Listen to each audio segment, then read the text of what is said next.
Yes. Cut my music, cut my music. Saturday night mid-Carter Jobber main event lived up to its name. This trash was once again a glorified SmackDown and Raw, okay? The same crap you see here is the same crap you'll see there. We got the return of Cody Rhodes, and I really wanted him back. Then I remember Cody had one of the most boring WWE title runs in recent history. I was like, oh my God, now I remember.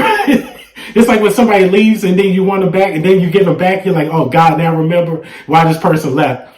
This was complete trash. He comes back to set up a lame title match between him and Jey Uso versus John Cena and Logan Paul. All this is that week-long, drawn-out storytelling because, once again, this stuff means nothing. Instead of Cody coming back and jumping immediately into a feud with Cena, we're setting up tag team matches. You see, this is that long Triple H drawn-out storytelling garbage. It's lazy booking. This stuff is complete trash. And guys, I was sick this whole week.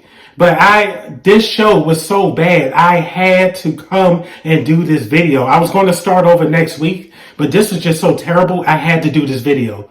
I swear to God. I was like, you know what, I'm gonna just muster this up. So on top of Cody's week return, we get Bronson Reed's return, in which that makes absolutely no sense. And the crap that they had him doing in his return I was like, what is going on here? This has to appeal to just the bots. And this show was complete trash. So this show wasn't complete trash. But if 95% of your show is trash and only 5% of it is good, then the overall product sucked. Let's keep it real.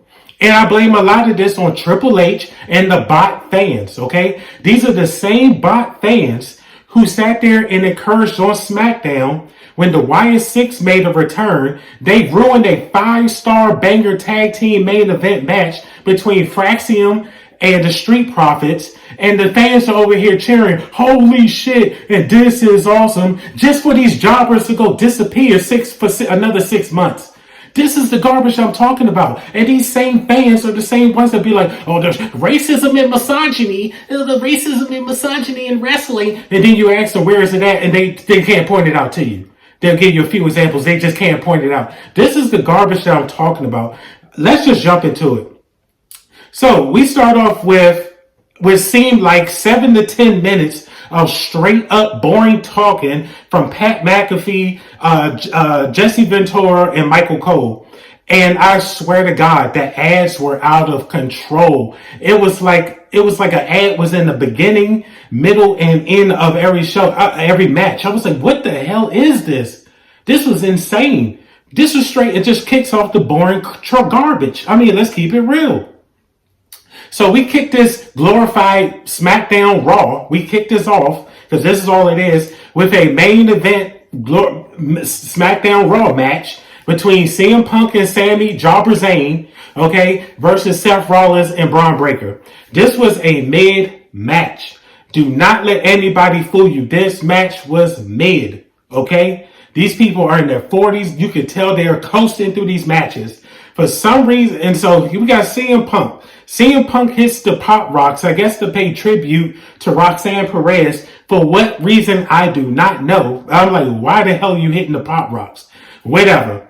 So Braun gets involved, and Braun, of course, does what he does. Okay. Paul Heyman, he gets involved. So he grabs Sami Zayn boots and stops him from doing a haluva kick. Okay, cool.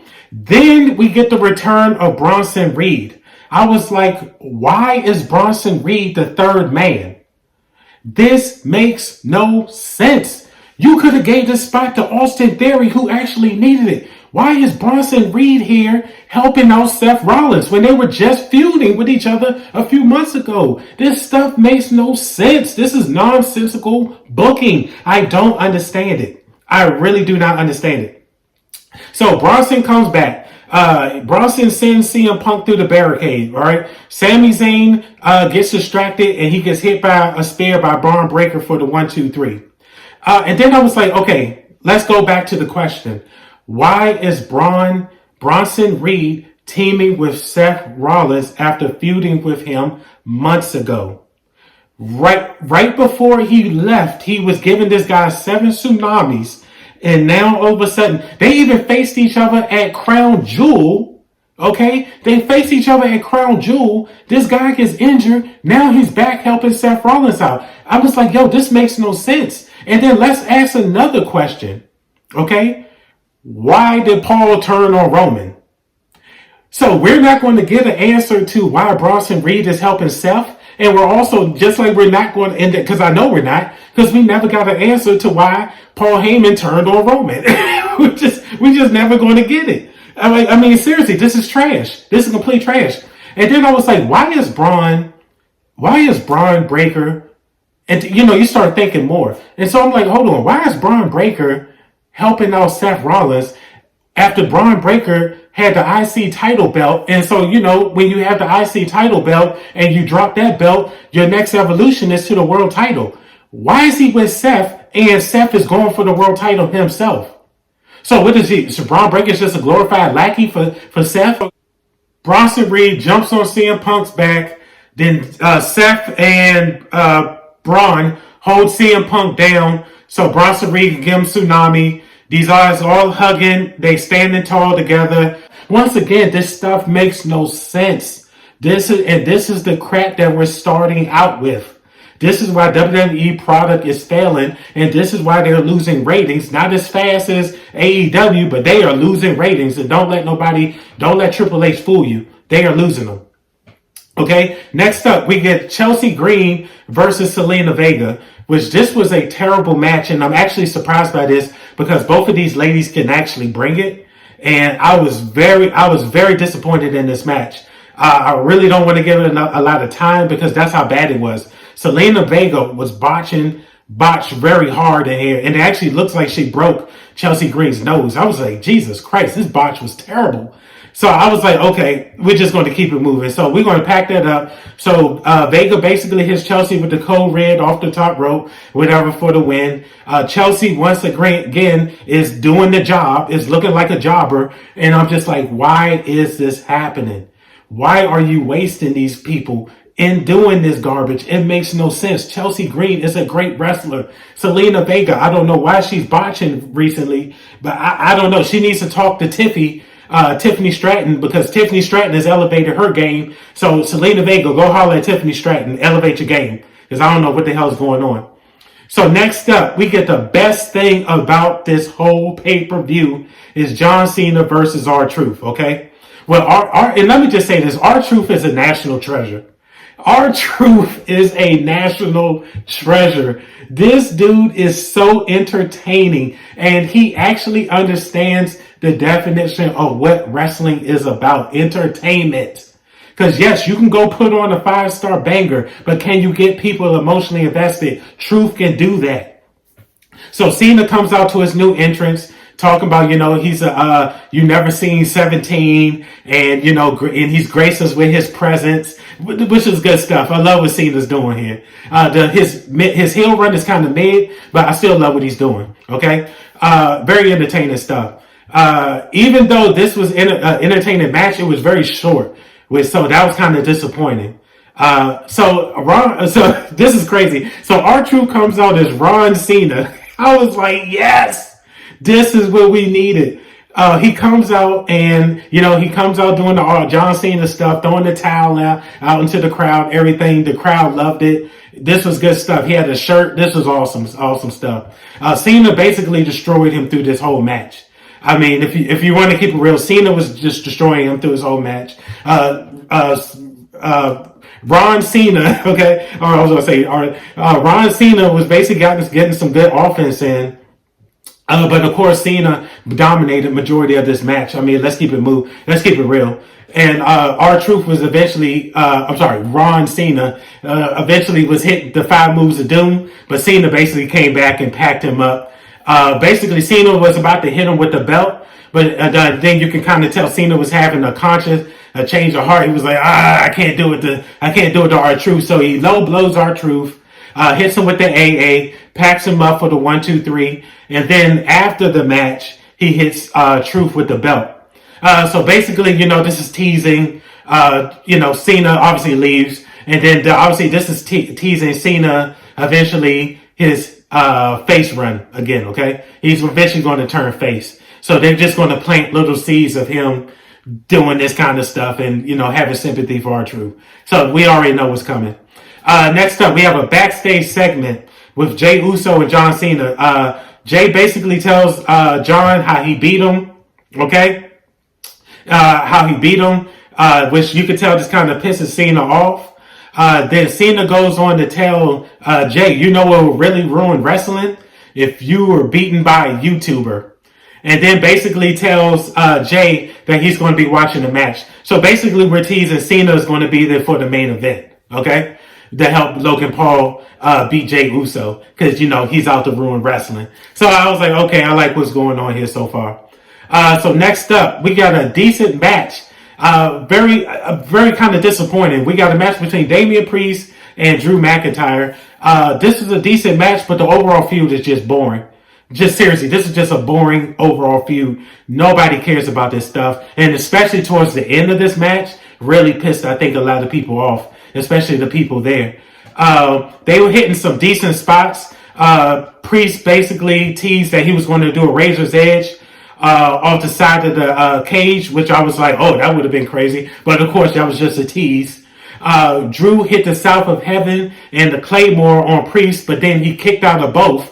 So I'm like, are we going to boost Priest up like he's a main event guy, man? Like, come on, bro. Like, y'all have already relegated him down to the mid-carder. Like, come on, stop. And then after all of that, and you can tell towards the end of the match, this was very crazy. The crowd was losing interest because at the end, Priest hits Drew with a South of Heaven, and then he hits him with a chair shot, and then he walks out of the ring. I was like, what the hell is this? What happened to the blood feud? What the hell is going on here? There was no shenanigans or nothing. He hits him with the South of Heaven, hits him with a chair shot, and walks out of the ring. You can tell the crowd was not feeling this at all. And what a fall from grace from Drew. Drew went from being a main eventer to having be reduced to being a jobber and then have to job to Damian Priest. I feel so bad for him. I was like, oh my God. This is why I say this product is trash. This was trash. This guy can talk and you have him jobbing the Priest. And I've changed my mind on Priest. Damian Priest, I am now putting him in the jobber category. You need to give him that pink slip and get him up out of there ASAP. I am done with him. Pack this trash match up. So we get to Jey Uso versus Logan Paul, right? For the main event. We already know this is going to be a short match. There ain't 8 minutes left in this match. So we already know there's going to be probably 2 minutes of shenanigans. Because, John Cena is going to get involved. We already know. We've seen it coming because it's already been teased. So since we're only getting 6 minutes of a match, they actually did pretty good in that 6 minutes that they had. They hit some I say pretty good because there was some decent spots, but then there was also some botches with those spots too. So yeah, I guess they did what they could. But at the same time, when you're rushing, I guess this is going to happen. You're going to have some botches. On top of this is a Jey Uso match. So, take it for what it is, right? And like I said, this is basically a glorified SmackDown and Raw. This main event match, we could have saw this on SmackDown or Raw. Let's just keep it real. Nothing special happened here. Jey basically hits Logan Paul with a super kick to pack Logan up. The ref is about to count 1, 2, 3. Cena shows up, pulls the ref out of the ring. Then he jumps in the ring and proceeds to beat up Jey Uso. Okay? Then guess what? Our good friend comes out. The music hits. The golden boy comes out. Here comes Cody Rhodes. I'm like, oh boy, here we go. So Cody proceeds to come in, hit Cena with yet another crossroads for the umpteenth time. I'm like, Jesus Christ. For the umpteenth time.